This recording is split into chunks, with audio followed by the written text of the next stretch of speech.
विवेक जी, फिर आ गए आप एक फिल्म लेके, वैक्सीन। क्या कारण है विवेक जी? कश्मीर फाइल, उसके बाद विवादों वाला नाता आपका छूटता नहीं है। इस फिल्म की मोटिवेशन कैसे मिले? देखिए, जब कोविड आया तो सारे विश्व की बहुत सारी रिसर्च एजेंसीज ने लिखा, एक आदमी झूठ भी लिखा था कि आधा भारत जो है वो तबाह हो जाएगा, करीब 40-50 करोड़ लोग जो है मर जाएंगे।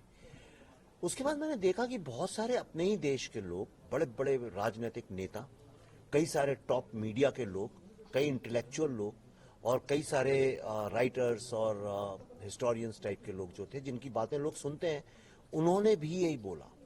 और ऐसी कोशिश की जा रही थी कि भारत में ज्यादा से ज्यादा लोग मर जाएं ताकि वो लीडरशिप के ऊपर उंगली उठा सकें और सत्ता परिवर्तन हो जाए भारत में, शायद इसी बहाने, क्योंकि इलेक्शन में तो लोग जीतते नहीं।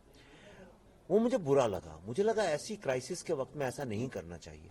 और धीरे धीरे जब हमने रिसर्च करना चालू किया तो मुझे ये पता चला कि एक विधिवत तरीके से, जो हमने फिल्म में असली चीज भी दिखाई है, एकदम रियल है, एक टूल किट क्रिएट की गई और जिसमें कई लोगों को as a brand ambassador employ किया गया इंडिया में, जिसमें करोड़ों रुपए बांटे गए, जिसके थ्रू फॉरेन की जो वैक्सीन थी, मैं नाम नहीं लूंगा, आप सब जानते हैं उनको, उनको भारत में प्रमोट करके इंडिया की वैक्सीन ना बने, ये पूरा प्रयत्न किया गया। क्योंकि इंडिया की वैक्सीन बनने का मतलब ये है कि भारत आत्मनिर्भर हो जाएगा और उसके बाद इसको किसी के आगे घुटने नहीं टेकने पड़ेंगे। और भारत घुटने टेकता रहे, इस बात का बहुत प्रयत्न किया गया। भारत को एक तरह से बेचने की कोशिश की गई, भारत के इंटरेस्ट को बेचने की कोशिश गई, और उससे मेरा खून भी खौला और मुझे बहुत दिल में बहुत बुरा भी लगा। और उसी कारण हम लोगों ने डिसाइड किया कि ये कहानी बताना बहुत आवश्यक है। और कहानी बताते बताते हमको पता चला कि इस देश की महिलाएं कितनी महान हैं, उनके सेक्रीफाइस के आगे वर्ल्ड में कोई चीज नहीं है। एंड उसी को हमने शोकेस किया फिल्म में। हमने आपके ट्रेलर में भी देखा, इसमें इंडिया कांट डू इट, ये नैरेटिव कौन सेट कर रहा है? ये इशारा किसकी तरफ है? वही लोग जो कहते हैं बुरहान वानी के बेचारा बहुत अच्छा था, जो लोग याकूब के लिए रात को दरवाजे खुलवाते हैं कोर्ट के, जो लोग कहते हैं कसाब को तो माफ कर देना चाहिए, वही लोग जो कि टेररिज्म इंडस्ट्री को डिफेंड करते हैं, वही लोग जो नक्सल लोगों को डिफेंड करते हैं, वही लोग जो चाइना जा के भारत के खिलाफ साजिशें करते हैं, वही लोग जो विदेशों में घूम घूम के भारत की बदनामी करते हैं, इस तरह के लोग जो हर समय भारत के अगेंस्ट, भारतीय होने के बावजूद भारत के अगेंस्ट खड़े रहते हैं, जो कहते हैं बालाकोट में कुछ हुआ नहीं था, जो कहते हैं पाकिस्तान के साथ अमन की आशा चलाई जाए, वही लोग इंडिया कांट डू इट का नैरेटिव चला रहे थे। और ये फिल्म उन्हीं को एक्सपोज करती है। तो अभी तो साबित हो गया, इंडिया कैन। यही तो मजे की बात है। बेचारे, अगर उनका उनका बस चलता तो आज उनके पास भी बहुत ताकत और पावर और सत्ता होती, और नहीं है, इसीलिए क्योंकि इंडिया लगातार India is doing it, India is doing it. और जब तक इंडिया इज डूइंग इट, यानी जब तक विराट कोहली सेंचुरी मार रहा है, आप उसका कुछ नहीं बिगाड़ सकते हैं। तो और लड़ाई भी यही है कि अगर इन लोगों के आगे हम हार गए तो भारत ने जो इतनी ताकत से हम अभी आगे बढ़े, आज पूरे विश्व में आप मानिए सबसे तेज दौड़ता हुआ अगर कोई घोड़ा है राष्ट्र के नाम पे तो भारत है। इस फिल्म को आप अमेरिका दिखा के लाए, जैसे पहले भी आप फिल्में लेके गए, इसका क्या कारण है? 1 महीना आप अमेरिका टूर में थे, आपको रिस्पांस भी अच्छा मिला।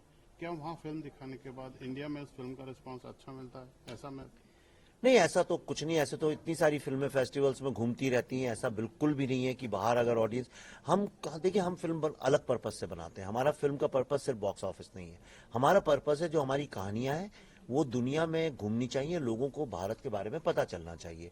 तो आज मैं अमेरिका में जो हम ये करके आए, उसका रीजन ये था कि एक तो हमारी हमारी फिल्म की रिलीज हिल गई थी, 15 अगस्त से आगे जाके 28 सितंबर को चली गई थी।